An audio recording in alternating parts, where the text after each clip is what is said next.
महाशिवरात्रि उस रात को चिह्नित करती है जब शिव ने विनाश का नृत्य किया था, एक ऐसा नृत्य जिससे सृजन भी हुआ। कुछ परंपराओं का मानना है कि यही वह दिन है जब शिव ने अपनी पत्नी पार्वती से विवाह किया था। चलिए विस्तार में जानते हैं।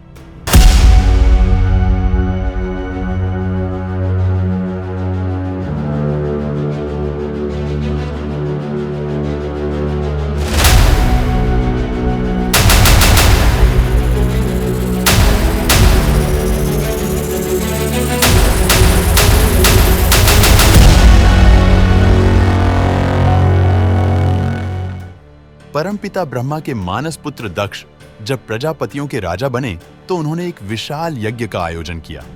इसमें सम्मिलित होने के लिए तीनों लोकों के अतिथियों को न्योता भेजा गया, सिर्फ भगवान भोले शंकर को छोड़कर। भगवान शिव राजा दक्ष के जमाई थे, लेकिन दक्ष को भोलेनाथ का अलबेला और मस्तमौला स्वभाव तनिक भी नहीं भाता था। जब शिव की अर्धांगिनी और दक्ष की पुत्री सती को पता चला कि उनके पिता ने यज्ञ का आयोजन किया है, तो उन्होंने भी उसमें सम्मिलित होने की इच्छा जताई। लेकिन भोलेनाथ बिना आमंत्रण के यज्ञ में जाने को तैयार नहीं हुए, इसलिए सती को वहां अकेले ही जाना पड़ा। वह जैसे ही सभागृह में पहुंची, उन्हें शिव निंदा सुनाई दी। सती को देखकर भी उनके पिता नहीं रुके, वह शिव की बुराई करते रहे। सती ने अपने पिता को समझाने का प्रयास किया, लेकिन राजा दक्ष ने उनकी एक न सुनी। सती अपना और अपने पति का अपमान सह नहीं पाई और वह यज्ञ स्थल पर बने अग्निकुंड में कूद गईं। सती के अग्निकुंड में कूदने का दुखद समाचार लेकर नंदी कैलाश पर्वत पहुंचे। भगवान शिव सती को बचाने के लिए यज्ञ स्थल पर गए, लेकिन तब तक सब खत्म हो चुका था। कैलाशपति ने क्रोधित होकर सती का शरीर उठा लिया और तांडव करने लगे। जिस दिन शिव ने तांडव किया था वह फाल्गुन महीने के कृष्ण पक्ष की चतुर्दशी 14वीं तिथि थी। महापुराण के अनुसार वही खास तिथि महाशिवरात्रि हुई। शिवरात्रि का अर्थ शिव की रात। शास्त्र के अनुसार हर सोमवार का दिन शिव की पूजा के लिए उपयुक्त है। हर महीने के कृष्ण पक्ष की चतुर्दशी तिथि शिवरात्रि होती है। फाल्गुन में महीने में वही खास तिथि महाशिवरात्रि हो जाती है। महाशिवरात्रि के दिन देश के 12 ज्योतिर्लिंगों में शिव भक्तों का जमावड़ा लगता है। इनके नाम हैं सोमनाथ, मल्लिकार्जुन, महाकालेश्वर, ओंकारेश्वर, केदारनाथ, भीमशंकर, विश्वेश्वर, त्र्यंबकेश्वर, वैद्यनाथ, नागेश्वर, रामेश्वर और घृष्णेश्वर। हिंदू शैव संप्रदाय वालों के लिए यह सबसे बड़ा धार्मिक अनुष्ठान है। दुनिया के सभी शिवालयों में इस दिन अंधकार और अज्ञानता को दूर करने का संकल्प लिया जाता है।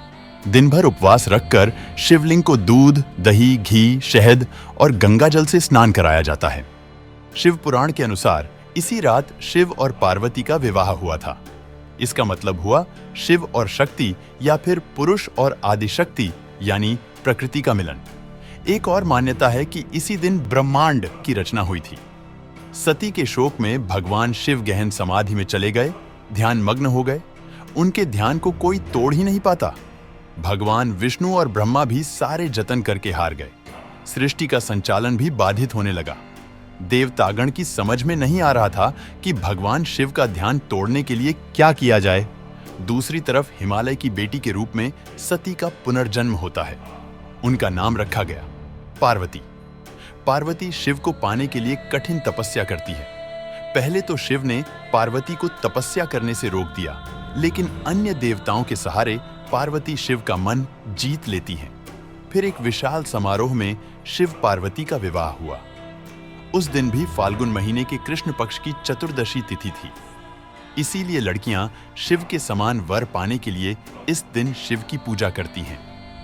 मध्यकालीन इतिहास से पता चलता है कि संसार की मंगल कामना के लिए लड़कियां, विवाहित, विधवाएं, सभी स्त्रियां शिवरात्रि का व्रत करती हैं। इसका मतलब यह नहीं कि शिवरात्रि सिर्फ स्त्रियों के लिए है। शिवरात्रि का पहला अनुष्ठान एक पुरुष ने ही किया था। वह कहानी भी स्वयं शिव ने बताई है। शिव पुराण के अनुसार पुराने जमाने में काशी यानी आज की वाराणसी में एक निर्दयी शिकारी रहता था। उसे धर्म कर्म से कुछ लेना देना नहीं था। उसका रोज का काम ही पशु हत्या थी। एक दिन वह शिकार करने के लिए जंगल गया और रास्ता भटक गया। शाम घिर आई। जंगल के जीव जंतुओं के डर से वह एक पेड़ पर चढ़ गया। दिन भर कुछ खाने को नहीं मिला था। वह डाली पर बैठे बैठे पत्ते तोड़कर नीचे फेंकने लगा। वह बेल का पेड़ था। पेड़ के नीचे एक शिवलिंग था। शिकारी को इस बारे में कुछ पता नहीं था। वह दिन था शिव चतुर्दशी यानी महाशिवरात्रि और शिकारी भूखा था। उसके फेंके हुए पत्ते बार बार शिवलिंग पर चढ़ रहे थे। दूसरे दिन शिकारी घर लौटकर देखता है कि उसके घर एक अतिथि आया हुआ है। वह शिकारी स्वयं न खाकर अपने हिस्से का भोजन अतिथि को दे देता है।